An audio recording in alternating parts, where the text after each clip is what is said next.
Šodien mums ir līgo vakars, un mēs nekursim ugunskura. Un arī neiesim pie tiem cilvēkiem, kuri ugunskura kur. Ne jau tāpēc, ka mūs neviens neaicina, kaut gan jā, mūs neviens neaicina. Un arī tāpēc, ka mēs arī paši nevienu neaicinam. Šajā brīdī vienkārši tas emocionālais noskaņojums ir tā nostabilizējies, kad atsevišķi svētku dienas vienkārši nav nepieciešams. Kaut gan agrāk, kad es biznesos, algotajos darbos, visā šī te emocionālajā juceklī, tu esi tajās darba dienās,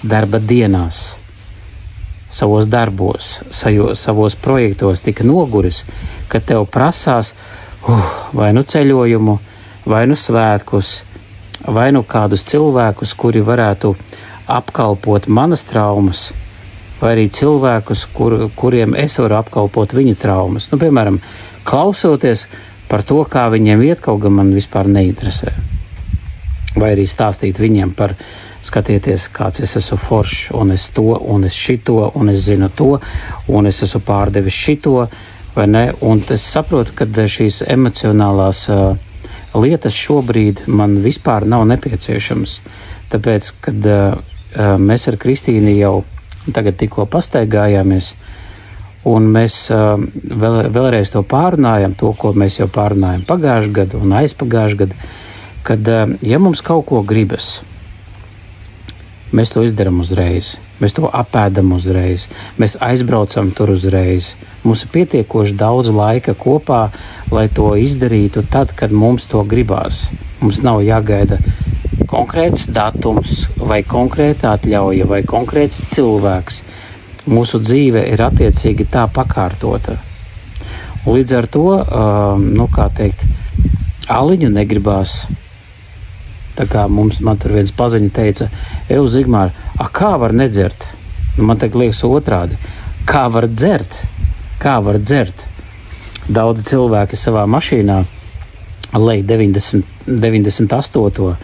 Un kāpj iekšā tīrām kājām, bet kā var sevī liet iekšā indi, saucot to, ja tas ir pie viena iespējamā varianta, tad, kad iekšā ir pārāk daudz dēmoni.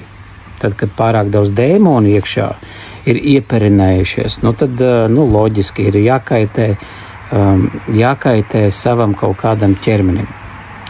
Bet ja kopumā ir tā, ka šis noskaņojums ir mierīgs, negribās apkalpot citu cilvēku traumas, drīzāk gribas viņiem palīdzēt. Tāpēc mēs ar Kristīnu esam pakārtojuši savu nodarbošanos tādā līmenī, kad mēs viņiem palīdzam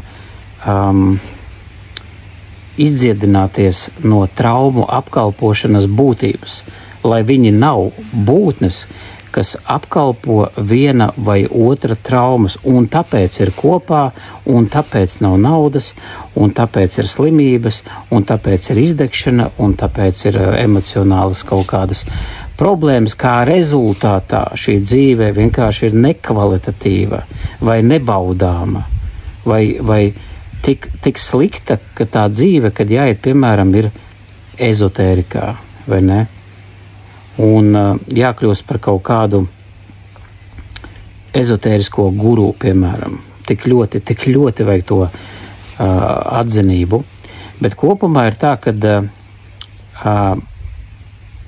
tad, kad es samaksāju citiem mentoriem, labi, ka man toreiz pietika prāts savā ezotēriskajā būtībā, ka man pietika prāts samaksāt pareizajiem mentoriem. Kaut kādā veidā es to spēju noteikt, vai ne? Un es viņus lietoju priekš tā, lai es varētu pakāpties. Tad es samaksāju viņiem savu naudu, lai šos te mentorus lietotu kā pakāpienu.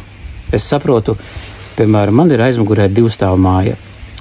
Lai es no 1. stāva uzkāptu 2. stāvā, man bija jāsamaksā vismaz 3, sākot no kvalitatīvas trepes, maksā kvalitatīvas sākot no 4000 eiro un uz augšu.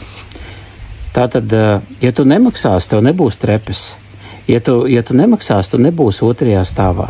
Es samaksāju viņiem, lai man būtu šis milzīgais lēciens, jo viss sākās manā mentālajā domāšanas sistēmā, vai ne?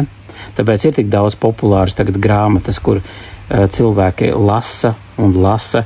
Protams, kad lasīt vajag, bet tas ir kā mazas tādas trepītes.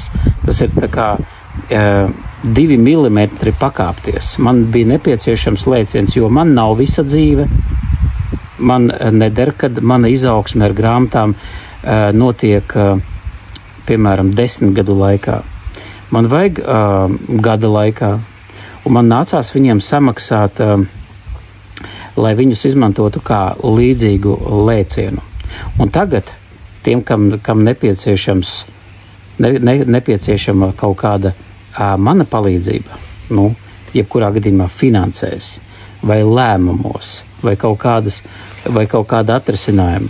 Tāpēc es palīdzu vai es kļūstu šiem cilvēkiem pa viņu pašu naudu, ja, es palīdzu viņiem pakāpties šajā te dzīvē. Tas ir tik vienkārši. Tas ir pavisam vienkārši. Jo bez manis viņi tur netiks. Ja viņi grib to izdarīt ātri, ja, bez manis vai bez kāda cita mentora, kurš ir augstākā līmenī tieši tajā nišā, kur viņš grib doties, ja, piemēram, ezotēriķis, kurš dzīvo Hruščovkā, diez vai jūs varēs izkaučot par finansēm.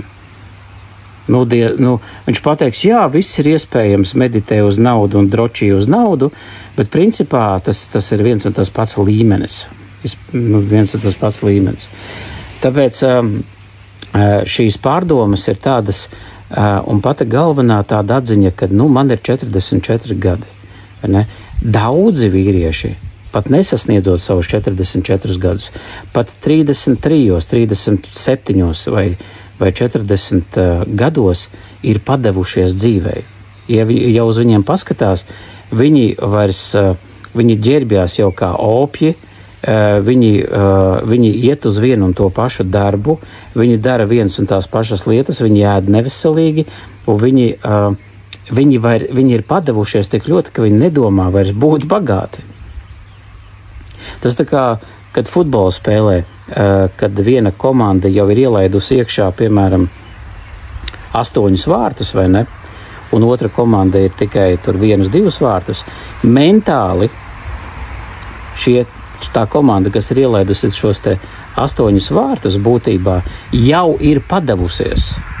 Tāpēc daudzi vīrieši savos nepilnos 40 gados jau principā ir padavušies no sērijas. Līdz šim brīdim neesmu pelnījis, nafig, nepelnīšu arī tālāk. Tāpēc vēlos iedvesmot to, kad jebkurā vecumā, jebkurā mentālā stāvoklī, jebkurā situācijā, ar jebkādiem parādiem, vienmēr ir ceļš uz izaugsmi, uz pieaugšanu, uz finansēm, uz bagātību. Tāpēc izmantosim viens otru kā pakāpienus, lai augtu savā dzīvē, un viens otram maksāsim.